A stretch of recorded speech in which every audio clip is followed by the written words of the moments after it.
आ ही गए हो इस वीडियो में तो मेरा फार्म भी देख लो, फार्म बोलो गार्डन बोलो। ये जो है ये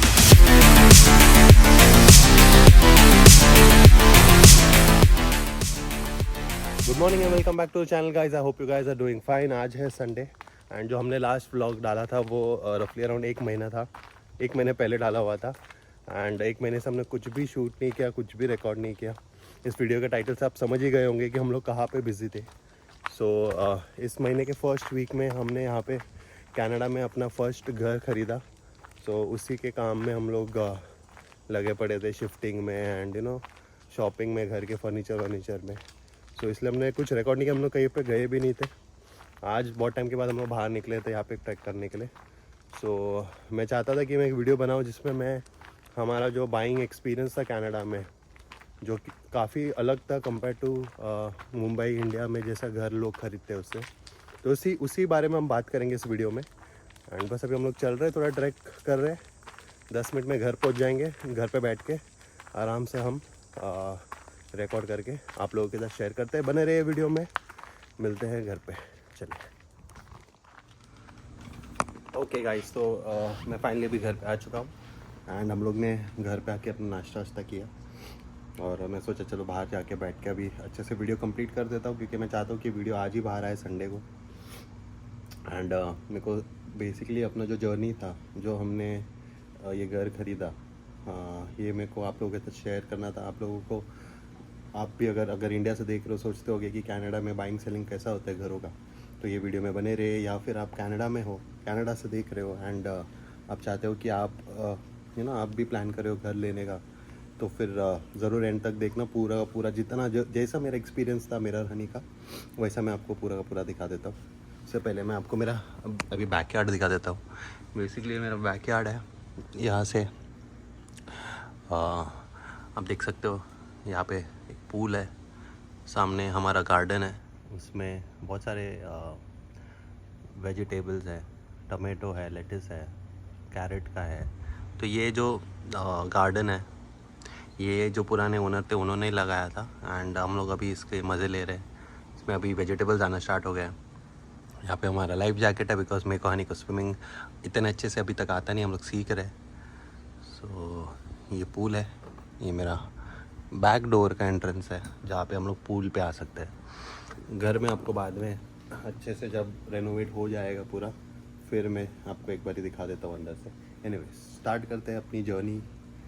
जो हाउस बाइंग था उसका हमने बेसिकली 1 साल पहले घर देखना स्टार्ट कर दिया था एंड हमको लगा नहीं था कि इतना टाइम लग जाएगा, लेकिन बीच में अगेन एक विंटर आ गया था, तो गैप आ गया था। विंटर्स में यूजली लोग नहीं जाते बाहर इतना ढूंढने उड़ने के लिए, तो हम लोग भी नहीं गए थे। तो विंटर में ब्रेक हो गया था, वापस समर में स्टार्ट हो गया एंड हमने ये घर फर्स्ट वीक ऑफ जुलाई में क्लोज़ किया, बाय कर लिया। तो स्टार्ट बेसिकली ऐसा होता है कि यहाँ पे मैं आपको बता दूँ, सेलर, बायर, रियल्टर और एक लॉयर की जो कहानी है वो लास्ट में आती है, मैं उसको आपको बाद में एक्सप्लेन करता हूँ। तो पहले सेलर और बायर। सेलर वो होता है जिसको अपना घर बेचना है, बायर वो होता है हमारी तरह जो मार्केट में घर देख रहे हैं। एंड यहाँ पे मोस्टली जो भी डीलिंग्स होता है वो 99% थ्रू ब्रोकर्स ही होता है, because usually seller directly buyer के साथ यहाँ पे इंटरेक्ट नहीं करता है। जो भी इंटरेक्शन होता है वो ब्रोकर के थ्रू ही होता है। जैसे कि ये घर हमने जब लिया था, घर क्लोज़ होने तक हमने एक बार भी बायर से, जो सेलर था उससे हमने कभी भी बात तक नहीं किया। जो भी हमारा क्वेश्चंस था या कुछ भी हमारा क्वेरीज था वो थ्रू हमारे रियल्टर जाता था। रियल्टर मेरा उनके रियल्टर को टच बेस करता था एंड वहाँ से हमको आंसर आता था। सो बेसिकली अगर यहाँ पे समझो आप एक सेलर हो, आप घर बेचना चाहते हो, तो आप उसको पहले आप एक रियल्टर को बोल के उसको मार्केट में लिस्ट करते हो। मार्केट में लिस्ट करते हो इन द सेंस, आप मार्केट में उसको मार्केट में मतलब इंटरनेट पे आपने उसको, आपका रियल्टर उसको मार्केट करना शुरू कर देगा। आपके घर के बाहर, आपके यार्ड पे फॉर सेल का साइन लग जाएगा। तो वो एक सेलर के पार्ट से फर्स्ट स्टेप वो वैसा होता है। अब मैं एज अ बायर, हम लोग बेसिकली जब घूमते थे विंसर में, हम देखते थे कि हमको कौन से एरिया में घर खरीदना है। उसी एरिया में हम लोग देखते थे, जैसे कोई फॉर सेल का टैग आ गया कोई भी घर के बाहर, हम उसका नंबर देखते थे, स्ट्रीट का नाम देखते थे और ऑनलाइन हम सर्च करते हमको उसका प्राइसिंग पता चल जाता था कि कितना प्राइस का है, सो हम अपने रियल्टर को बोलते थे कि हमको ये घर देखना है। तो हमारा रियल्टर क्या करता था, उनके रियल्टर को टच बेस करता था, उनसे अपॉइंटमेंट लेता था, एंड देन फिर हम आके यहाँ पे घर इंस्पेक्ट करते थे मतलब आके देखते थे। बेसिकली जब हम आते थे घर देखने को, उस समय पे घर पूरा खाली होता था, जो सेलर होता था घर पे यूजुअली नहीं होता था, वो टाइम पे लोग थोड़े एक आधे घंटे के लिए बाहर जाते थे, तो हम पूरा अच्छे से घर देख लेते थे। एंड क्या है क्या नहीं है, वो लोग ने क्या मतलब बेच रहे, तो फिर क्या क्या उन्होंने इंक्लूडेड रखा है उनके आस्किंग प्राइस में, सब चीज़ हम चेक करते थे। एंड फिर अगर वो घर पसंद आया तो हम अपने रियल्टर को बोलते थे कि यार ये पसंद आया लेकिन बजट में है नहीं है, सब प्राइसिंग वाइजिंग भी हम देखते थे।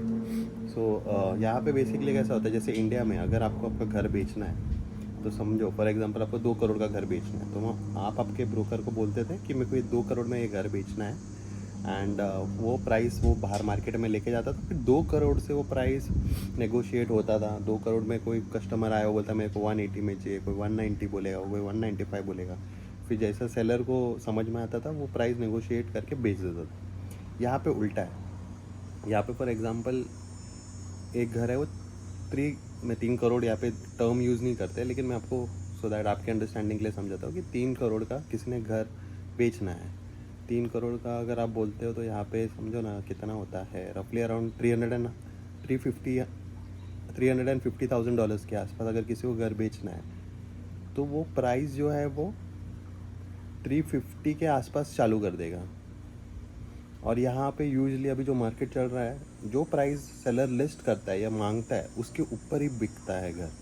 अब वो बिकता कैसे मैं आपको बताता हूँ। अभी समझो कि किसी ने को 3 करोड़ का घर बेचना है, 3 करोड़ ने में उसने मार्केट में आस्किंग प्राइस रखा है। अब मेरे जैसे जब बायर्स आते हैं वो देखते कि यार ये घर तो मेरे को पसंद है, तो मैं मेरे ब्रोकर को बोलूँगा ये कितना मांग रहा है, 3 करोड़ मांग रहा है ना, मैं उसको चलो 3 करोड़ पूरा का पूरा दे देता हूँ। आप ये ऑफ़र आप सामने वाले सेलर के ब्रोकर को ये ऑफ़र डाल दो कि हमारा मतलब जो बायर है वो 3 करोड़ में ख़रीदने के लिए तैयार है। लेकिन ज़रूरी नहीं कि अगर वो 3 करोड़ मांग रहा है, उसका आस्किंग प्राइस 3 करोड़ है, तो 3 करोड़ में वो ऑफ़र एक्सेप्ट कर ले। क्योंकि कभी कभी कोई बायर होगा, उसको घर और पसंद आया होगा, तो वो 3.5 करोड़ का भी ऑफ़र डाल सकता है, 4 करोड़ का भी ऑफ़र डाल सकता है। सो इन शॉर्ट मेरा कहने का ये मतलब है कि अगर कोई सेलर है, उसका जो आस्किंग प्राइस है ज़रूरी नहीं वो प्राइस पे क्लोज हो। यूजुअली जो मार्केट अभी जो चल रहा है वो सेलर्स मार्केट है। इसका मतलब ये है कि जो भी प्राइस सेलर मांगता है उसके ऊपर ही घर बिकता है। तो ये भी घर हमने जब देखा था, सेलर ने एक अमाउंट बताया था, हमने उस प्राइस के ऊपर ऑफ़र डाला था, एंड देन वो जाके ऑफ़र एक्सेप्ट किया था। सो बेसिकली ऐसा चलता है यहाँ पे, जो सेलर पहले बोलता है उसके ऊपर बिकता है प्रॉपर्टी। इंडिया में जो सेलर मांगता है या तो वो प्राइस में या तो उसके नीचे बिकता है। इंडिया में आप कभी ये नहीं देखोगे कि 3 करोड़ का कोई प्रॉपर्टी बेचना चाहता है एंड कोई उसको 3.5-4 करोड़ का ऑफर देके जाएगा, अनलेस एंड अनटिल कोई बहुत बड़ा वो घर बहुत ही अच्छा हो और 3-4 लोग उसको ख़रीदने की कोशिश कर रहे हो। ऐसा बहुत रेयर केसेस होता है। लेकिन यहाँ पे जो यूजुअल प्रैक्टिस है, ऐसे हाउसेस में लोग जो सेलर जो प्राइस मांगता है उसके ऊपर ही बिकता है। तो हमारा भी यही केस था, जो उसने प्राइस मांगा था वो प्राइस के ऊपर हमने एक ऑफ़र डाला था एंड देन वो ऑफ़र उसने एक्सेप्ट किया था। लेकिन अगेन ऑफ़र एक्सेप्ट होने के बाद भी उसमें कई सारी चीज़ें होती है। जो ऑफ़र होती है वो कंडीशनल होती है, कुछ अनकंडीशनल होती है। कंडीशनल में क्या होता है कि कुछ जो सेलर्स होते हैं, सॉरी जो बायर्स होते हैं, वो कंडीशन डालते हैं अपने ऑफ़र पे कि भाई मैं तुमको ये प्राइस तो दे रहा हूँ, साथ में मेरी ये कंडीशन है कि पहले मैं पूरा घर इंस्पेक्ट करूँगा। एक प्रोफेशनल इंस्पेक्शन का एक बंदा होगा जो आके पूरा घर, हर एक चीज़, हर एक पॉइंट, हर एक कॉर्नर अच्छे से इंस्पेक्ट करेगा। तो वो कंडीशन होता है कि वो इंस्पेक्शन में ये घर 100% निकल जाना चाहिए। एंड सेकेंड कोई इसका भी ये डाल देता है कंडीशन अपना जो फाइनेंस का, कि मेरे बैंक से जो फाइनेंस है वो अप्रूव होगा, सब सही होगा, बेसिस दैट ये डील आगे जा पाएगी। तो ये 2-3 ऐसे कुछ अलग अलग कंडीशंस होते हैं। एंड कुछ है अनकंडीशनल कि भाई मेरे को घर पसंद आया, मैंने ये प्राइस दिया, जैसा है वैसा मैं लेने के लिए तैयार हूँ। 2 कंडीशन मतलब ऐसा होता है, तो कंडीशनल अनकंडीशनल। तो वो फिर अगेन बायर पे डिपेंड करता है कि उसको कैसा लगा। घर अच्छा लगा तो कई बारी कंडीशन भी डालता नहीं। कई लोगों का लोन प्री अप्रूव्ड रहता है, बैंक पहले ही बोल देता है कि भाई तुमको इतना तो आराम से मिल जाएगा, तो वो फाइनेंस का भी कंडीशन नहीं डालते। वो अगेन बायर को अगर चाहिए तो वो कंडीशन डाल सकता है, नहीं चाहिए तो नहीं डाल सकता है। कई बार सेलर्स ये देखते हैं कि अनकंडीशनल जो ऑफ़र है वही हम एक्सेप्ट कर लें, क्योंकि उसमें उसका मगजमारी कम होता है कि उसको पता है कि ये डील सिक्योर है। तो वो दो चीज़ें हैं। बट अगेन उसमें वो केस में बायर को अगर घर खरीदने के बाद कुछ पता चले गया यार ये घर में ये प्रॉब्लम है वो प्रॉब्लम है, तो वो बायर का रिस्क है। तो दोनों साइड होता है वैसा। तो वैसे ही हमने भी ऑफ़र डाला, कंडीशन डाला कि है कुछ चीज़ें हमको जैसा चाहिए वैसा होना चाहिए, सब चीज़ अच्छे से हुआ। फिर यहाँ पे उसके बाद सेलर ने बोला कि मेरे को घर खाली करने को एक महीने का टाइम लगेगा। 1 महीने का टाइम हमने दिया। 1 महीने के बाद हमको फिर आता है इस कहानी में एक लॉयर। अभी लॉयर बायर का भी होगा, सेलर का भी होगा, जो सारा का सारा पेपर वर्क करता है। पेपर वर्क मतलब एक घर किसके नाम पे है, सिटी में जाके म्यूनसिपल में जाके चेक करता है कि सब चीज़ सही है, टैक्सेस पूरा पेड है आज तक के, मतलब जब तक बेचेंगे उस दिन तक का पेड है, सब चीज़ चेक करता है दोनों का लॉयर। फिर जो पैसा जो होता है बैंक से लॉयर कनेक्ट करता है, थ्रू द लॉयर बैंक पैसा रेमिट करता है सेलर को। जिस दिन क्लोजिंग का डेट होता है, क्लोजिंग का डेट वो होता है जिस दिन बायर को चाबी मिल जाती है सेलर से। सो लॉयर सारा सब लिखा पढ़ी का काम करता है, अपना एक फ़ीस लेता है, चाबी अपने को हाथ में जिस दिन क्लोज होता है वो चाबी अपने को हाथ में ला के देता है। इन शॉर्ट वो पूरा इंश्योर करता है कि इन टर्म्स ऑफ लीगलिटी सब चीज़ सही हो तो ही वो डील होता है। सो लॉयर का वो काम होता है।